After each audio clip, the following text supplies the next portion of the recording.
The heart that learned to feel. In the year 2147, the city of Nira was a monument to human ingenuity and fear.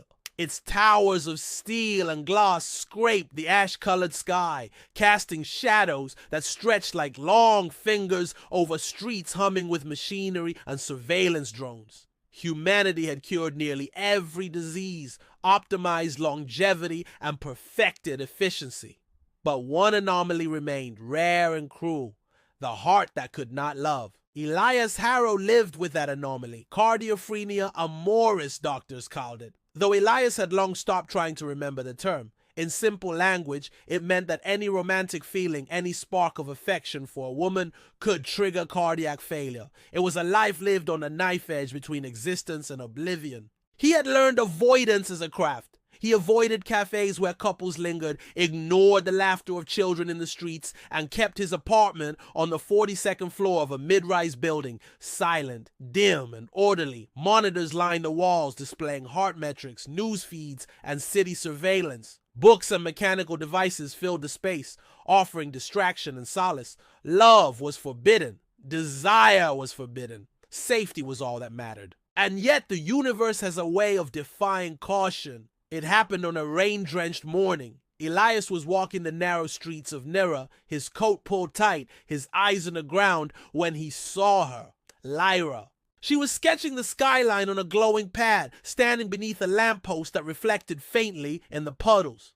Her hair was dark and damp, her amber eyes radiant even under the gray sky. There was something magnetic about her, the way she moved, the way she seemed unafraid of the world around her. Elias's chest clenched. His breath hitched. For a moment, he feared his heart might fail right there on the slick cobblestones. "Are you all right?" she asked, her voice soft but insistent. She stepped closer, brushing his arm with a warmth that made the blood in his veins surge. Elias forced a smile. "Just dizzy. Thank you."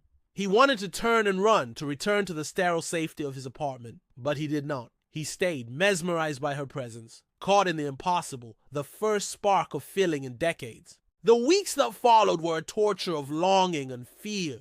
Elias noticed her everywhere, in the market, at the transit hubs, in the parks.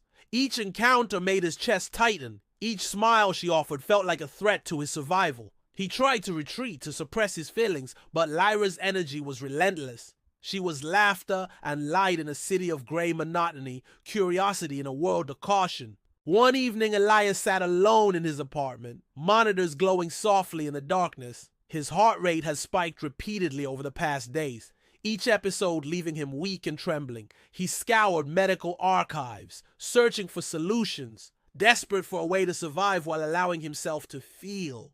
That was when he found her, a doctor known only as Mara, rumored to perform neural heart recalibrations. The procedure was experimental, illegal, and dangerous. It promised the impossible, a heart that could feel love without failing. It was risky. He could die. But the thought of never knowing the full spectrum of human connection, of never touching, laughing, or loving freely was worse.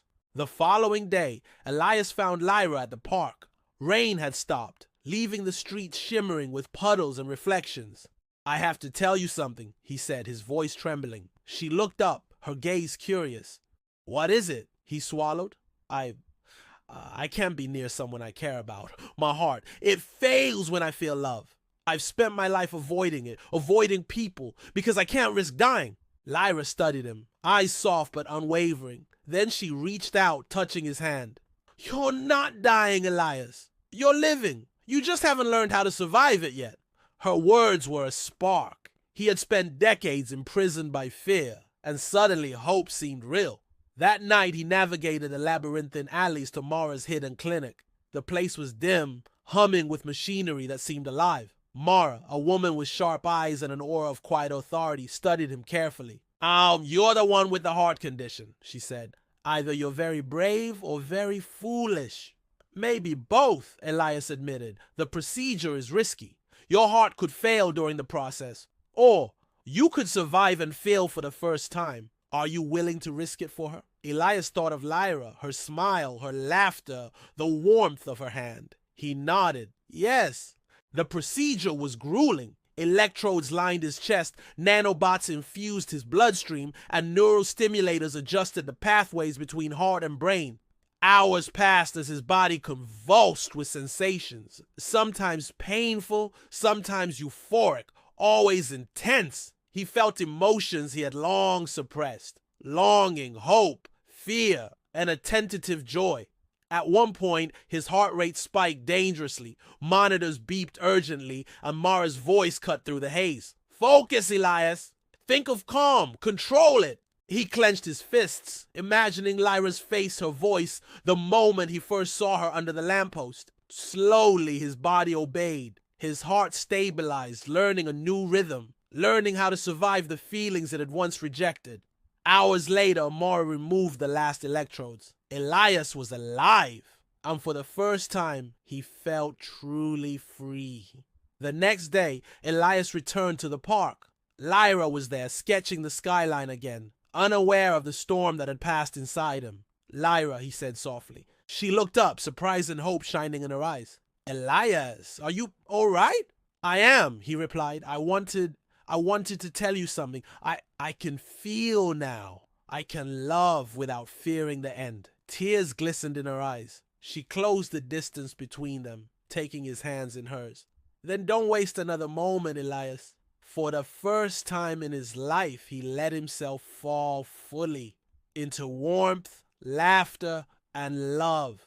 His heart throbbed strongly, but this time it was steady, joyous, and alive. They walked together through the streets of Nera, past gray towers and the endless hum of machines. The city, once oppressive and cold, seemed brighter, alive with possibilities. Every touch, every glance, every laugh was a rebellion against the years of fear and restraint. Elias realized that the risk of loving had been worth it. Life had more to offer than mere survival. Love, with all its dangers, had reclaimed him. They spoke of dreams, of adventures, of a world beyond the gray towers. Lyra's energy infused him with courage, and he with hers. Together, they began to imagine a life unchained from fear. At night, in the safety of each other's presence, he felt his heart fully for the first time. No spikes of terror, no looming threat of collapse, just steady, vibrant rhythm. It had learned, finally, how to survive the most dangerous force in the world: love.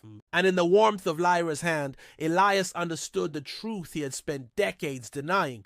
The heart could break, the world could crush you, but love, when faced with courage and hope, could make you whole. Nera's towers might scrape the sky, gray and oppressive, but Elias and Lyra walked beneath them, luminous, unafraid, and alive. The city had changed him. The procedure had saved him, but love had truly set him free. For the first time in decades, Elias was no longer a man hiding from the world. He was a man embracing it, and the heart that had once betrayed him now beat steady, strong, and full. And he was ready for everything that came next.